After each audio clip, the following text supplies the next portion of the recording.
here at Loyola Marymount University. And before we begin, I'd like to give a brief land acknowledgement to the presence on the traditional, ancestral, and unceded territories of the Gabrielino Tongva peoples. Today, we will be introducing a guest speaker. I'm very excited to welcome Suzanne Kite, also known as Kite, who is an Oglála Lakota performance artist, visual artist, and composer raised in Southern California with a BFA from CalArts in music composition and an MFA from Bard College's Milton Avery Graduate School. And currently she is a PhD candidate at Concordia University. So today's, alongside Suzanne Kite's presentation, I'll also be presenting my work. And really today we are going to look at the work of two artists, myself and Kite, who practice in media arts and have an interest in decolonizing Indigenous arts practice. So to briefly introduce myself, I am Selwa Sweidan, clinical assistant professor of multimedia arts, and I'm going to share a 15-minute talk followed by Suzanne Kite's 13-minute guest talk. And afterwards, we'll have time for a brief Q&A. So let me go ahead and share my screen.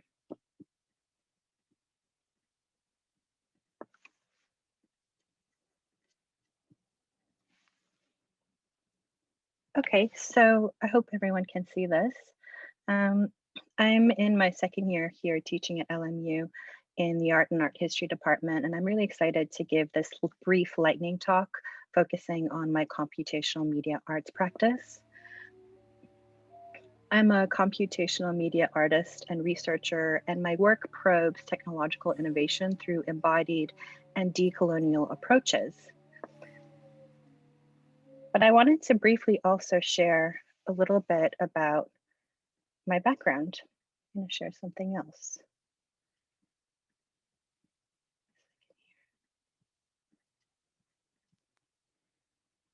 Can everyone see this? Here we go. Okay, yes, so to share a little bit about my background, I'm half Libyan and half American and was born and raised in Malta. And you can see the island of Malta here, which is about 1/3 of the landmass of Los Angeles City. It's a very small island. And I share this because the experience of shifting and transposing between cultures continues to impact how I move between media technologies and how I position my work. So you can see, just showing you where Malta is in relation to the world.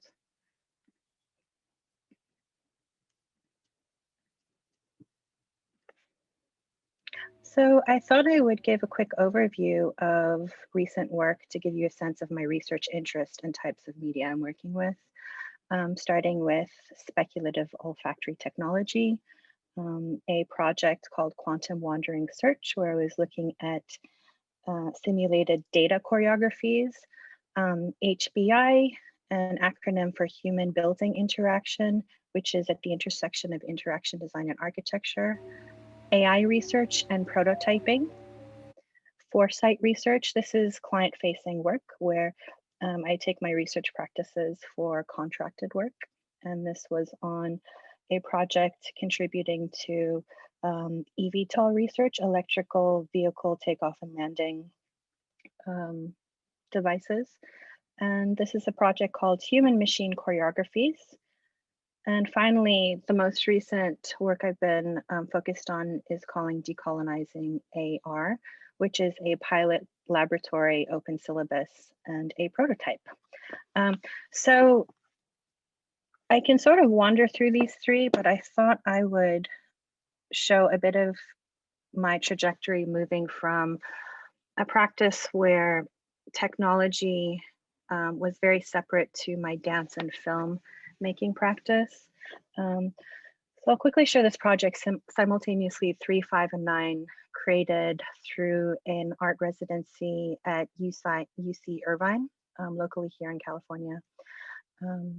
And with this project, I was interested in developing a nonlinear film using dance as the medium for storytelling. So you can see some installation shots here.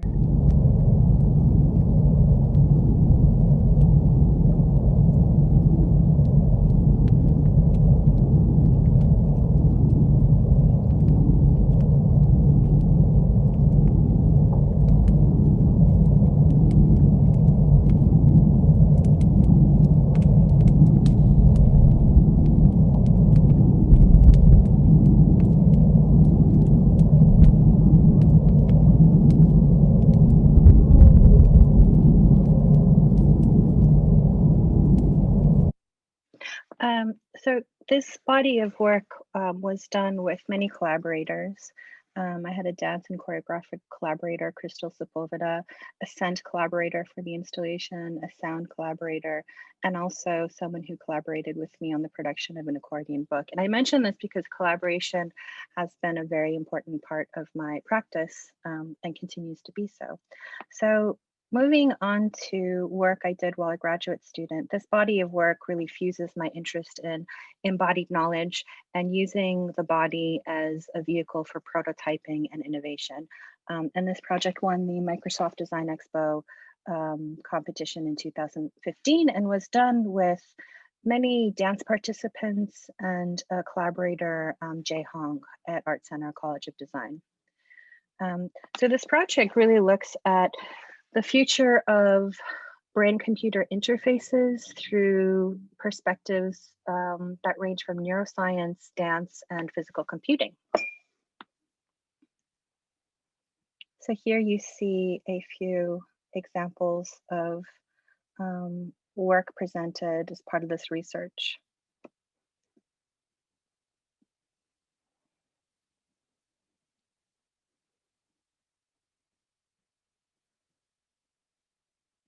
So this body of research really is exploring the potential of designing for a radical augmentation of smell. And through this, I was interested in extending the practice of interaction design beyond the skin-body barrier to thinking about brain-computer interfaces and the future of neuroprosthetics. So it's a speculative design project. And as part of this project, I designed speculative 3D noses, which we then prototyped. And we see these as ways of radically augmenting the architecture of the nose. And in the process, this is where I began fusing my interest in prototyping with my practice of working with improvisation as methodology. And then here are some of the examples of the prototypes we created. We also worked with servos and microsensors to try to prototype what it would mean to share and experience smell as a sense that could be communicated and shared communally. So I'm going to quickly move on to a third project, Quantum Wandering Search, where I began to work with choreography as a way to simulate data experiences. And I was interested in continuing to work with improvisation as a methodology, but also to think about movement as software.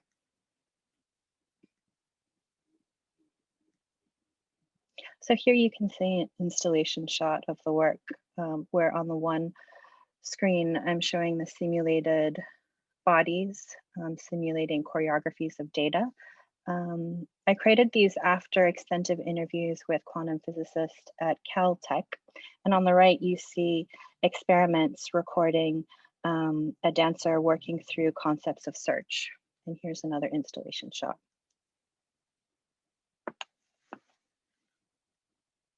And this is another iteration of the exhibition.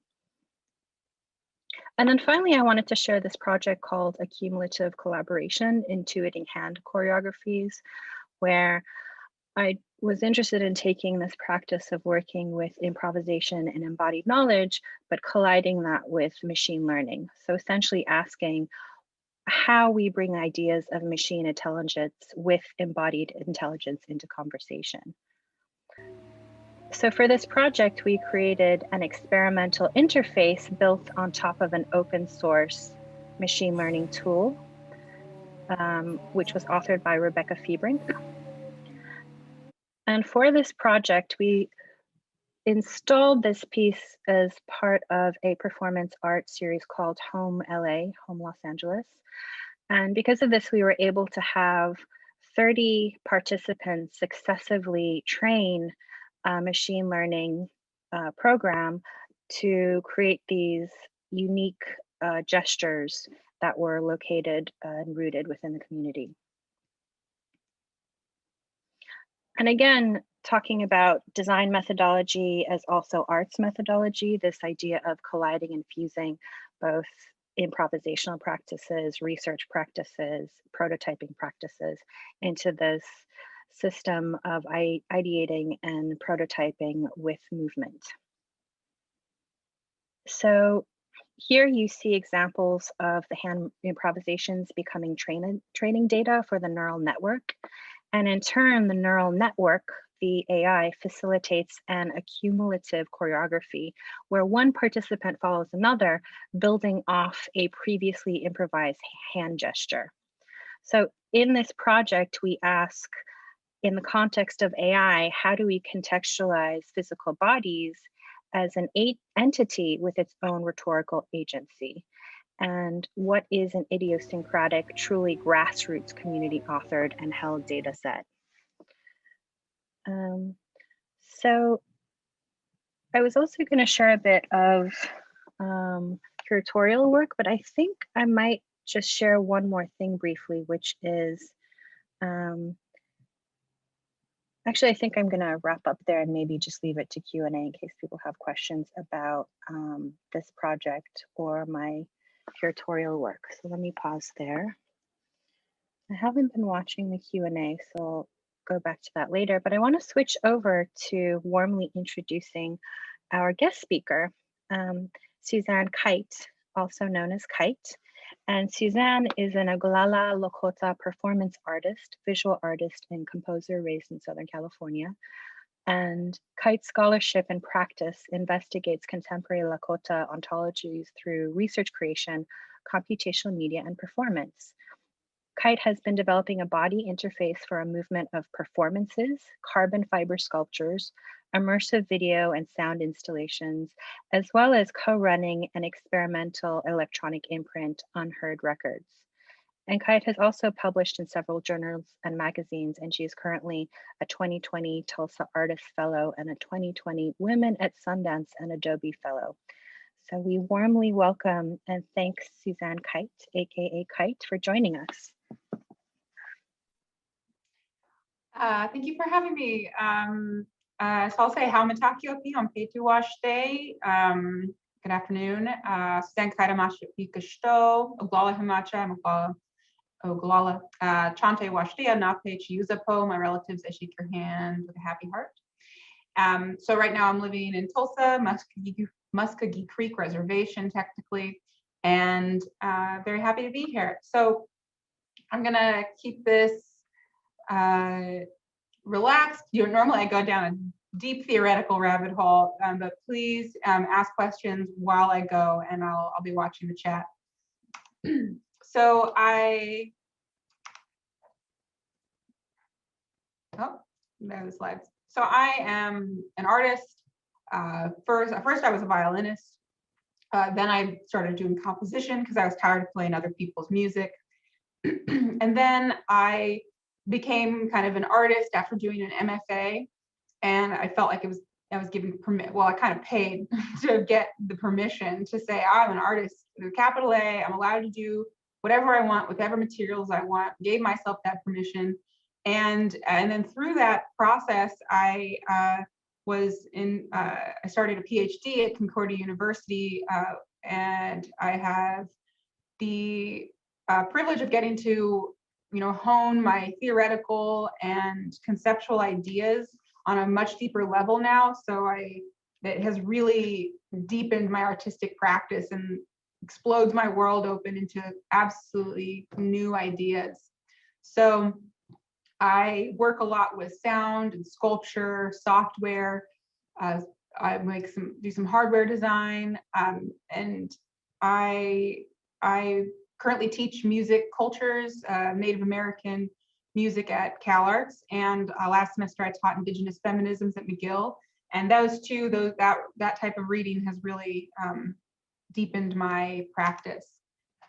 So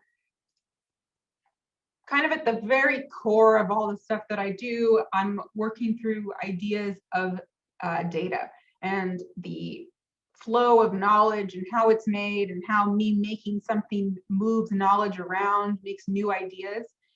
Working through this kind of feedback loop of sonification, which is taking data and making it into sound. Visualization, which we're more familiar with, making charts is one version of visualization. And then this word that's not actually a word, tactilization, where I'm taking data and I'm enacting it with my body. And then seeing what happens when I arrange these things inside the computer. So that's my goal, to try to get these feedback loops flowing so I can figure out like what's at the center of this, what makes this knowledge move, this data move.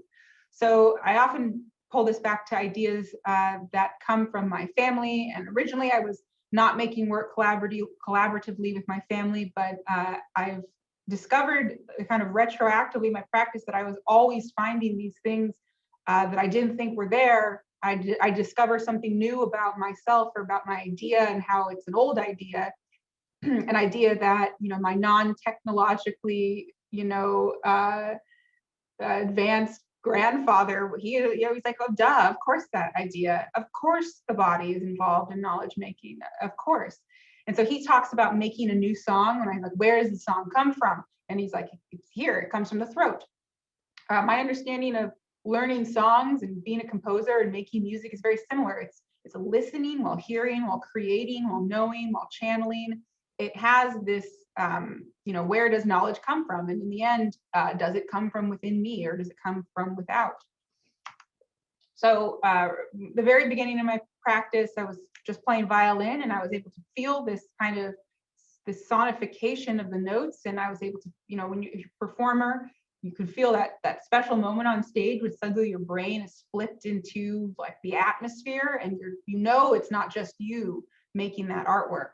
But I wanted to capture that and see if I could do that in performance without the orchestra, without the notes pre-written. And I started building these interfaces very simply, and I'm very committed to sticking with as simple as possible, although we kind of get more complicated as I go along, where I'm trying to use just a like 3 axes of so, you know, this way turning, X, Y, and Z axis, trying to say my body movements control certain parameters in music, and trying to decide what kind of shapes I want on my body. What do they do on my body? Do they mean something when they interact with it? And so this was the original interface we built with my collaborator, James Hurwitz.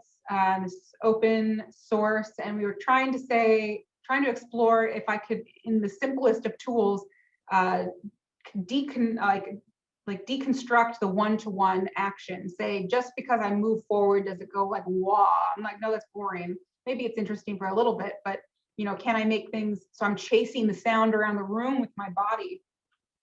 And I always try to use, in the end, my impulse is to use the like software and link it in weird ways.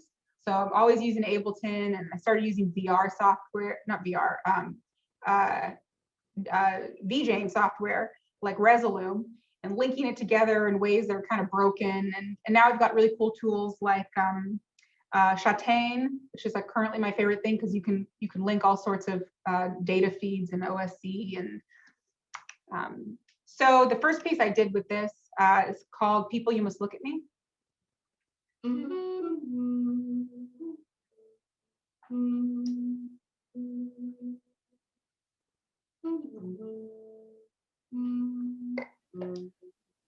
Suzanne, I'm sorry to interrupt.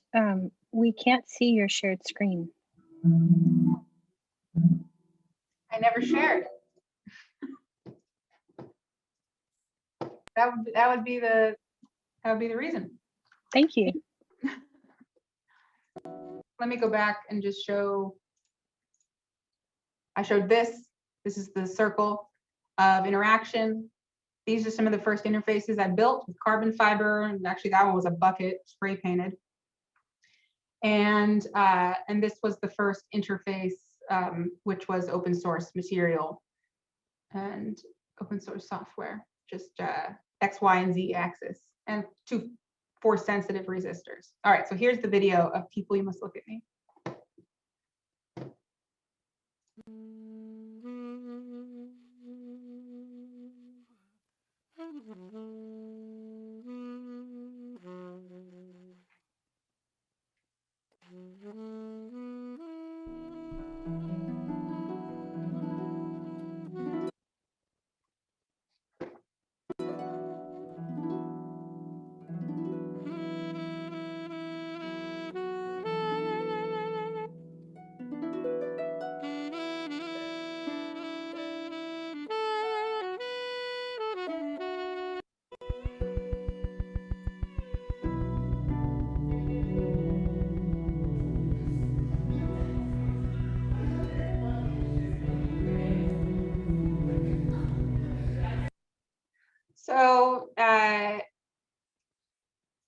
in that piece, you heard a process I like to do with improvisers where I give them some material and I let them just improvise, and then I arrange afterwards, and they never hear each other.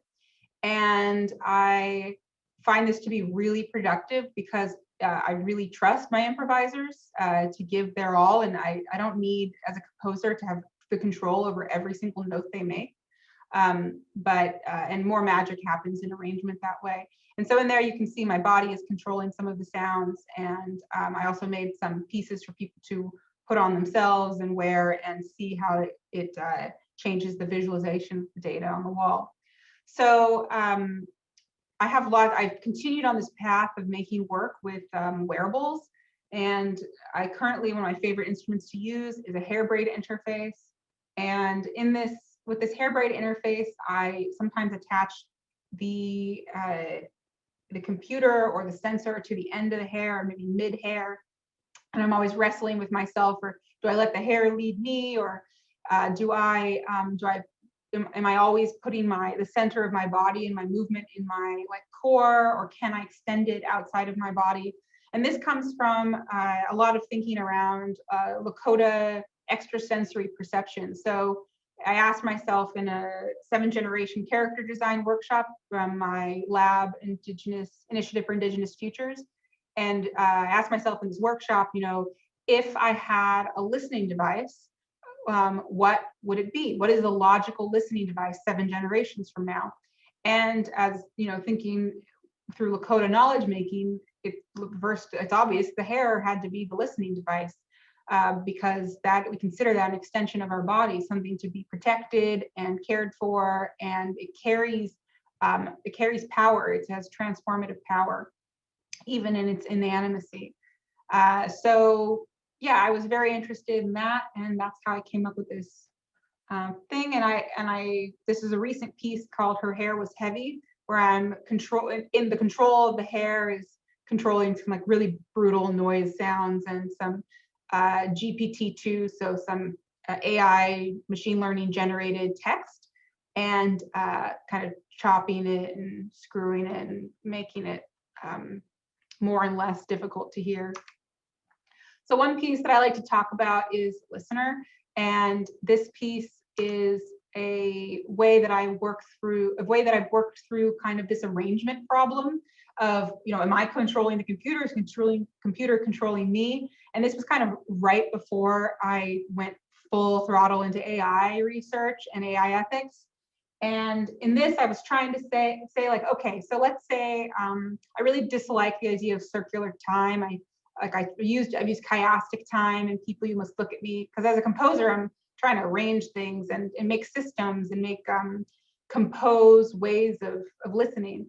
And so Listener, I had a conversation. So I'm talking to students, I have to say always my biggest recommendation as an artist or an art student or whatever is to go to the hang, which is a terminology, hang comes from music school, but hanging with other artists and being in conversation is the job. It's none of my good ideas come from within me, they come from my community, and they come through together. So this idea came from being committed to hanging out with my friend Scott Banison-Abandan and my advisor Jason Lewis. And one day, just one time at the bar, he was like, "Have you thought about spiral time?" And I had not thought about spiral time. And so this whole piece was just, how can I do spiral time with the music, with the instrument? And so what I came up with was this kind of tangle of interaction where I've got this hair braid interface on, and I'm trying to do the circle. So I make a movement, the computer changes, the audio interface changes the sound of a synthesizer, and then Rebecca Freebrink's machine learning software Wekinator listens to that sound and the frequencies of it, and moves this compass that I'm watching, and then I move based on the compass. So here's a little compass. Is that your registered owner, William McGonigal? His son, same surname, but his given one is includes Randall. police scanners. If I'm in the U.S., Date of birth can't is do that in other countries. 12/20.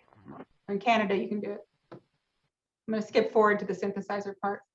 Dream locatable. I'm wondering locatable. Sometimes I only imagine I hear. True survival technique is to listen it. Sector 14. Unfortunately, we've tried all of the numbers and we're not able to get through.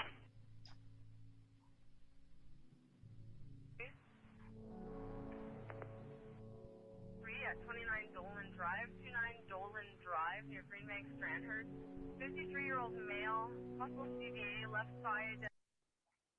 Heard my biometrics. 7787. I heard transmitting is receiving data from that. So you can watch that on your own if you want to go through the whole thing. It's pretty, I mean, I recorded it live in Ottawa and did, you know, I didn't plan for any of the police chatter. Super interesting stuff. And, but what you can see here is kind of a simple interface. I always end up doing these like hacky, like almost technologically advanced ideas, because this I didn't get the funding to do like a mega version. I wanted GPS and I wanted 3D stuff, but I always make it work. So, next slide. So I moved through and actually soon I was invited to do a project Althea Thalberger for the Toronto Biennial and in 2019. And in this was after the spiral came back. And I find that happens where layers of things come back and back and back. And here, this was a piece designed for the HMCS York Band. So that's like a Canadian naval band, but they play this, there's a sextet in the Canadian Naval Band in Toronto that plays the conch shell somehow. And because of this one man's passion for the conch shell. And in this is a whole score. And I basically was trying to set up a series of ethics through listening, processes of listening. It even involved serving cake. I wish I didn't bring cake images to this presentation, but I should have, because now I'm kind of obsessed with the act of serving cake. And because we do this in Lakota country, there's for reasons we aren't actually sure of why we serve cake with pictures of the dead on it. And I'm pretty sure it has nothing to do with cannibalism, but more to do with like honoring processes and reciprocality. But we made sure to serve cake in this performance. And in this score is actually an image where the sextet has to change notes as they go through the spiral. And they're performing the tones of the spiral in the conch shell on the mega kind of scale, and then moving into the center of the building where they all come together and hum into quietude. And it's nice because then the chairs got to be set up in this spiral as well. So I also want to share a little thing. Let me actually open this piece, which went live this week on fulcrumarts.org.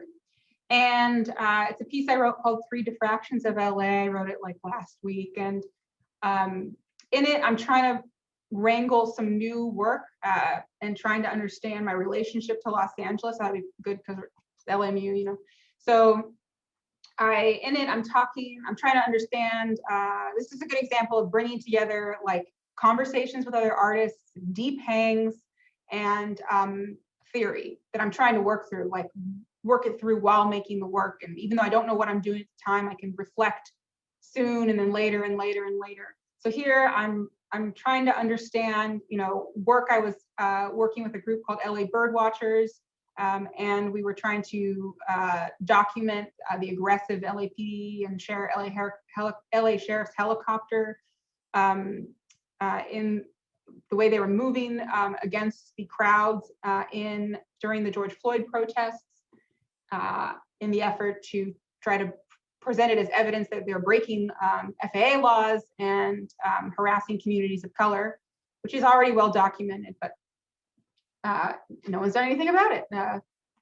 So in this, I'm trying to arrange that with the history of the Bureau of Indian Affairs sending like my grandmother and grandfather to LA without enough funding to survive, which is part of a process called the Indian Relocation Act, trying to imagine Indian Alley in that way. And in that, you know, thinking about like different artworks I've made over the past year during the pandemic, like this one with my cousin Corey, where we're just talking on the phone for like an hour almost, and he's talking me into learning a new lullaby. Is because they know. Kind of saying, you know, it's time to go to bed. Close your eyes now. And the aki eshtima, or is it an L or an A? So he's trying to, you know, spell words for me as I'm struggling with my Lakota. And then other works that kind of moved out of that, where I learned that lullaby, and then I turned it into a drone, where I was staring at this disgusting sunset, which is, you know, the cream. I was thinking about it as like cremated bodies, and breath of cops, and the exhaust from helicopters, and the closing in slowly of the helicopters around me. Or reverse, so the protest footage from a helicopter closing in. And then finally, thinking about this in my relationships with like other artists, like Amelia Skarner-Lita, who's a really amazing artist, who I drove around like aimlessly talking to nobody during last summer, and we went to the protest together and documented that, and thought a lot about radiation and uranium mining together. Trying to wrap all those things together, and the other conversations I've had about space-time and vortexes, which are these ceremonial vortexes that are created with the through my hypothesis is through relationships with and through non-human objects. Making a little artwork about that, about diffraction.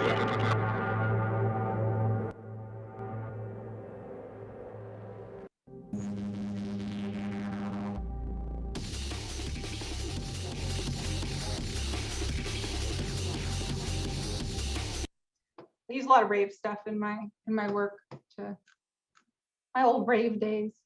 Yeah, so I think this piece kind of sums up my kind of collaborations with other people. Yeah, and just to kind of touch on other more sculpture stuff that I work on. I collaborate like mostly with my partner Devin Ronneberg, which is evident in a lot of my work, especially interactive works or things that are beyond my skill set, which I always recommend. Like, you know, you really need other people to make really good stuff. So this was this piece. Actually, we do this at the Santa Monica Airport, and you know, tell your city councilors that not to get rid of the Santa Monica Airport because we love it. And I think that's probably a done deal. This is called Le Musée d'Art Contemporain de Montréal Intersects Maka Onia. And this piece was kind of me trying to take another kind of data visualization, GPS, USGS, the United States Geological Service data, which I use a lot and sprinkle through everything.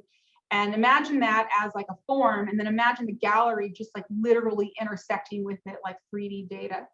And I also have an installation here, same in the atrium of this gallery in Montreal, where Avend Kang, who's a Comanche violist, you know, musician, realizing these pieces as a score.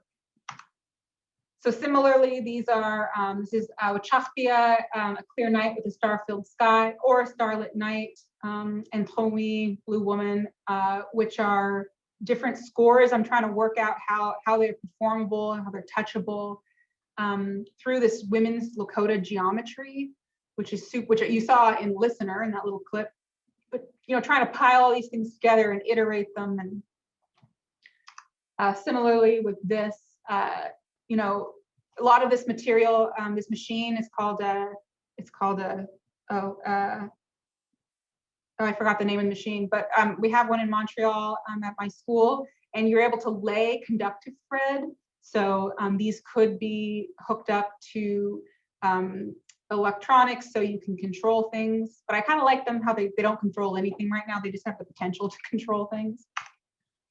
Yeah, and you know, the biggest impetus right now in my practice is this question of objecthood and non-humans, and saying that, and in my learning about how to be an artist and how to make money and how to survive and everything, I found that AI is a hot topic. But more than that, to me, it's like a way to access this personification of the non-human and perhaps access the potential for ethics in these tech spheres, and to say that our relationships with materials are real.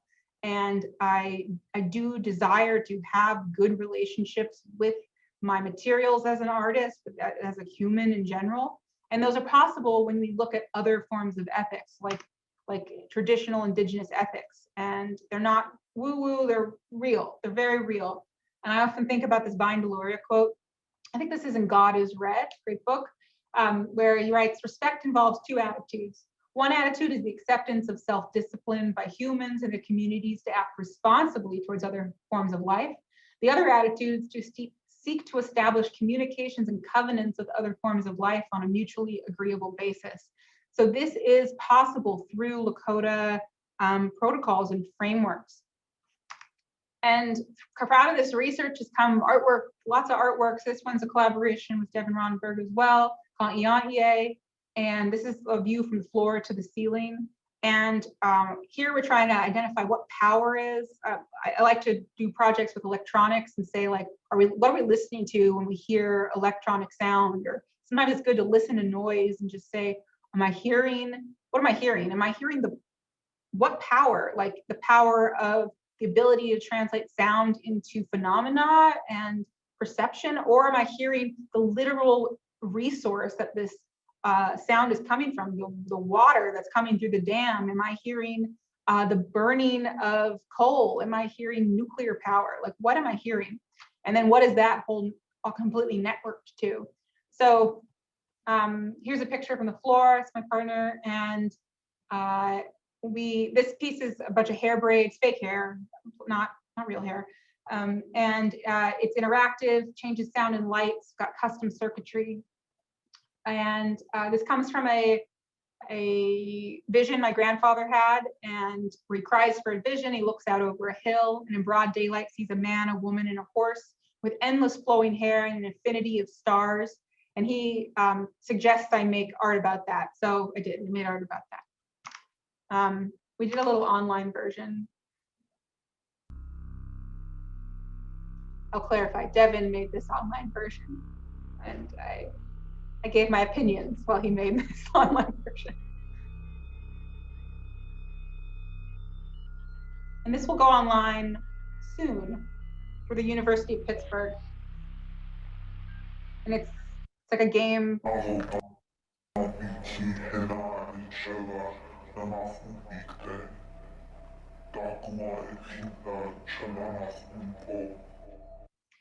So it's kind of in that way that I work with my family members. I work with my cousin Corey, who's in the red shirt here.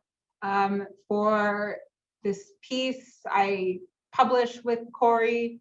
I make sure my grandfather gets cited and published as Makpia Naji, his formal name. And I want to make sure that their expertise comes through, especially in processes and frameworks, in welcoming, kind of exploring the edges of ceremony and protocol. And if you want to get really nerdy and read this stuff, there's an essay called Making Kin with the Machines through MIT Press.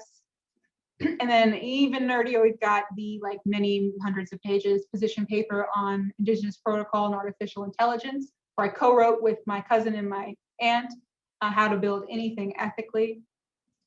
And it's got these kind of ideas of protocol and protocol stream, how we can make things in a good way. It's a choice. And all the possible ways we could ask ourselves questions to make anything, like any object, not just AI for now, but any object in a good way.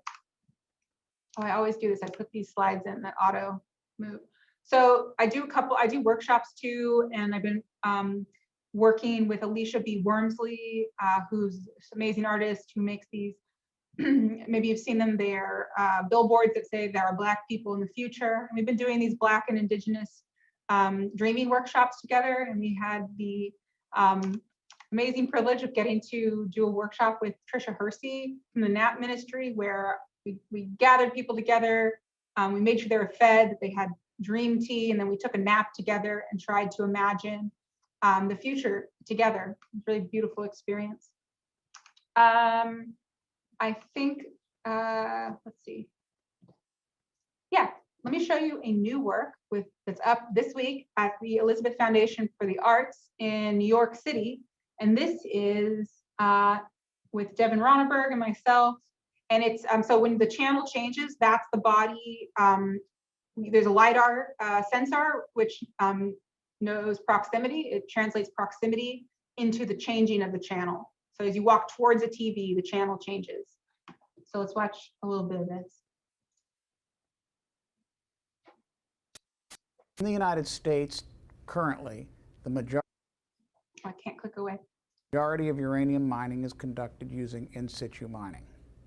If it's a nuclear weapon and it's targeting Honolulu, then we're dead. Tulsa, New Mexico, go east on Highway 64 to the town of very fascinating. So-called black programs which are kept from the public eye. And unfortunately, you have a very peaceful crowd, which may be. And the Pentagon, I'm assuming, declassified them because. This has a long history of reported UFO sightings. Immigration authorities to turn over illegal aliens who commit.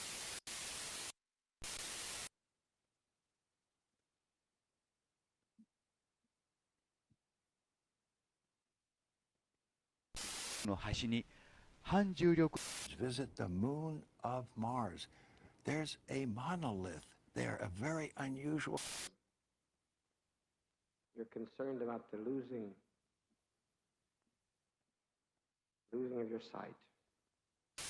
That's not important to me, even though I wish that you could believe it for your sake, that that was going to be Christ's return.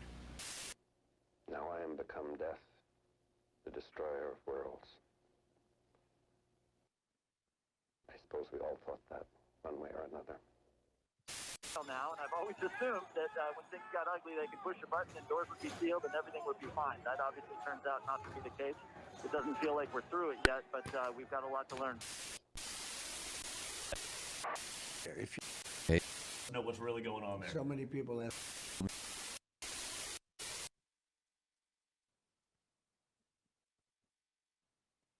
So what you saw in there was kind of the tools we're working with right now. So as opposed to a lot of the works that I make, where they're like, you know, they're aggressively trying to make something good in a good way and deal with those ethics and try to like welcome the object and figure out where the materials come from and all that kind of stuff. This one is kind of the opposite. We're using tools like, maybe you noticed the Oppenheimer video. That's not Oppenheimer's face. That's a deep fake of Jeff Bezos. Don't tell him. Don't want to be sued. And then maybe you can see in the text is kind of inane in a weird way, and the subtitles, that's GPT-2 text, where we've dumped in very manipulative, belief-based. I've got a curated library of training material that I use when I work with GPT-2 to generate this text. So it's all generated, and then the whole concept is we're trying to work through ideas. Well, I'm trying to work through, I'll speak for myself, the ideas of settler desire and settler futurity, like how is the future made? And using that to explore like conspiracy and aliens and extraterrestrials and ghosts and the kind of fabric of belief itself and what truth and reality are, and trying to like do that with the TV. And so we've had a lot of fun doing that. So I'll end it there and just point you to my website if you want to look at more. There's an interview with my grandfather, lectures, audio, music, and more.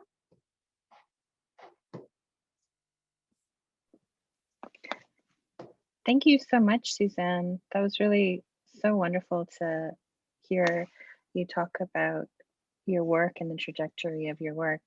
So many striking things I want to ask you about. So I'm going to start by leading the Q&A, but if anyone in the audience wishes to ask questions, there's a little Q&A function button you can click on and type in your questions. Please feel free. But Suzanne, I'm really struck by this idea of how the future is made in combination with Lakota sensory knowledge. And I wanted to ask you a little bit more about your work with the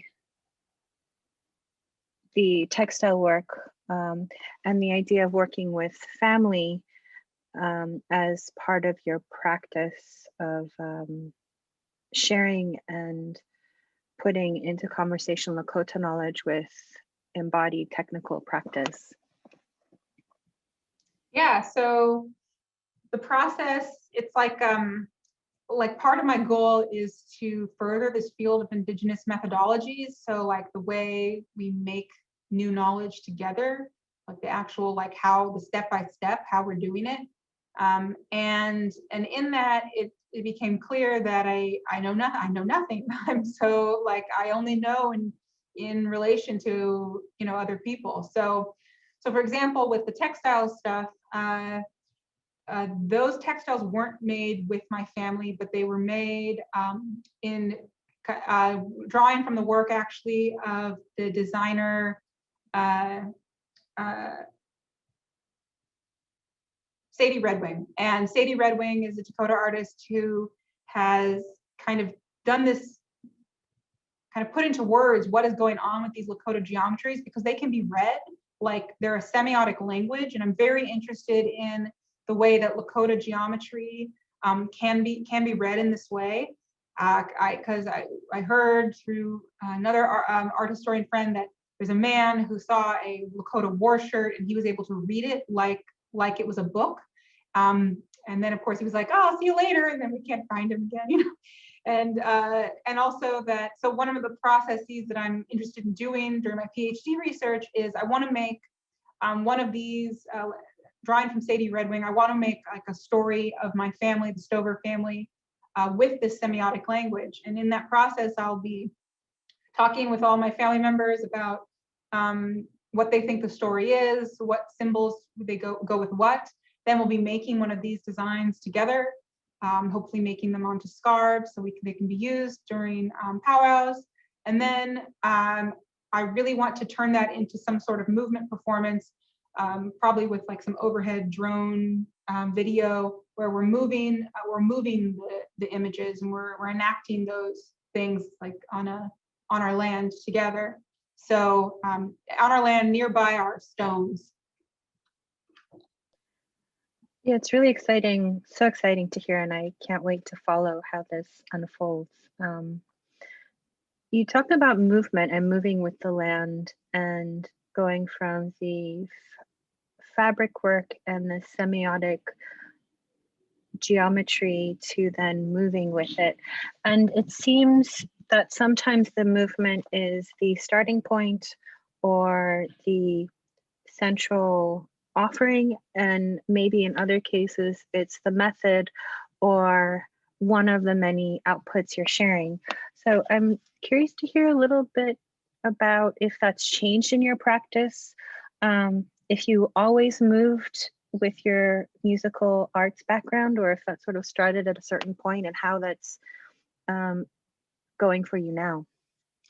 Yeah, I think I always understood that the body was necessary to do the knowledge making, and I knew, because then when playing the instrument and playing the violin, it was very clear that like transcendent musical experiences happened when the body needed to be involved, like very like viciously involved, and I had to completely embody the music, and then only if that happened could I leave the body on stage.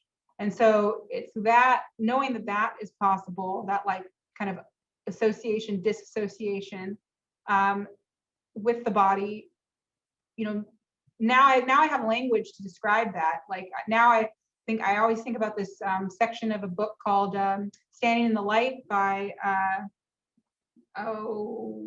he's a singer, I forgot his name. Oh, I'm so bad. Standing in the Light. I'll open my Zotero and find out. But he, I can remember the author's name, but not the. I'm always forgetting. Yeah. Oh, it's not in here. But he says, like, the body is, we never sing without dancing, we never dance without singing. And I think that, like, little phrase is kind of, that's the thing, like, we can't do one without the other. And so when I talk to my students about song and ceremony and body and music making, they can all be moved together, because we can't do any of the work, any of the knowledge making, knowledge transference work without the body. I hope that answers your question. I'm seeing one of my colleagues, Michael, thank you for the question, Michael, asked a question about how we are both interested in augmenting the human body and or senses and why. Maybe, so picking up on what I'm hearing in your answer and also seeing in your work, Suzanne, is for me, I read the practice of working with the body and expanding the senses as a way of working against systems that exclude knowledge or systems that exclude ways of being. I mean, in my own work, I guess the starting point was thinking about the Western divide between body and mind, which is implicated in so many things, or even encountering exclusionary or reductive computational software experiences that don't give space to other forms of being or knowing. So for me, working with the body and the senses is finding new ways of working with the computational scientific material that expands some of the limitations of the logic or the material itself through the body. I'm not sure how you feel about augmenting the human body and our senses. I mean, in Her Hair Was Heavy, you talk about the hair as extended sensing and listening. Yeah, I mean, it's interesting. It's like my coming into the making art has been, it's like I was coming into this post-humanist, like Donna Haraway stuff, literally at the same time I was coming into Lakota knowledge and finally connecting that back to what I was doing. So it's been a very interesting thing, because I don't see it as a very new thing to augment the senses. And I can see, and the thing that I'm very interested in learning more about is this idea of my theory about Lakota relationships with non-humans, especially objects which are created by us or seemingly created by us. Those objects, so let's take for example, an object that was made, it's part of a ceremony. It's made of other non-humans that we have relationships and commitments to, such as bison or birds or etc. And then maybe it has an interiority, but we can't give it that. It has to come from elsewhere. And then in that object, there's this thing about with and through that I'm obsessed with right now. You are doing the work with the object because it has an interiority, and you have reciprocity with it. You owe it something, and through it, it's helping you channel something through or communicate through into this other spirit world where another language is spoken that you cannot speak. And that object does, it's got agency, but also throughness. It's so interesting. And so when I think, so this augmenting of the body is a very old idea, it seems to me, that, you know, of course you add stuff, of course your commitments and political commitments and reciprocal commitments are all, you have to wear them. That's why we have such extraordinary ceremonial outfits and public social event outfits, because you're trying, now I'm calling it something called like symbolic design, where you're really wearing your relations. Thank you. And I want to go back to, so you mentioned the idea of hacking as overcoming budget challenges. And I think hacking can be a really powerful aesthetic technological tool or position. I'm curious to hear if that's only a survival, is that focused on a survival form of survival for you? Or is that integral to your process? Or there are other challenges that are coming up that are more important to your process? Sorry, what was the thing that, if it was important? Yeah, I'm curious about the role of hacking in your making process, and maybe other challenges. Yeah, I was thinking about, oh my God, it got away from the word hacking. Yeah, so I would say that hacking software together is less like an aesthetic choice. I guess it's an aesthetic choice in the end because I get a specific aesthetic out of it, where I have to cover up my errors with, you know, re-recording things onto Hi8 just to make them look not hacked together, but like decidedly hacked together. I really enjoy making things work with what I have. And I also think that there's something important about not spending $1 million to make something that needs to be recycled anyway. And I feel like that has something to do with impermanency and using things that actually other people could replicate what I'm doing with, and not kind of in a design sense, but kind of in more of like a sharing way. And I think about other artists who use this idea of forever, like the artwork is forever and they want it to last until the end of time, and, you know, objects that go to space and objects that are permanent. And I find that really disgusting. And I want to make sure that I'm using not only accessible things, or hopefully somewhat accessible things, but that I'm using my time wisely too. It's also important to collaborate. I don't have any problem with collaborating with friends and hiring people and spreading around the dollar. So my native friends and I, we joke that we're just like passing the same dollar around, you know, art gig after art gig. I love this concept of passing around the dollar, but also the commitment to the hang. I kind of underscored that in my notes. And I feel like that's something an artist can relate to at any stage of their career.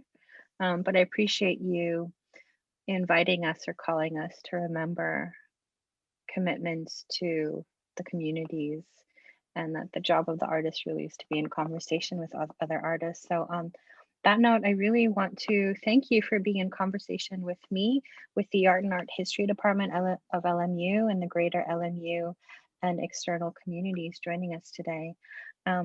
Just before wrapping up, I want to share with the audience that next month we have the next KaleidoLA event on Friday, March 12th at 12:15 p.m. Pacific Standard Time.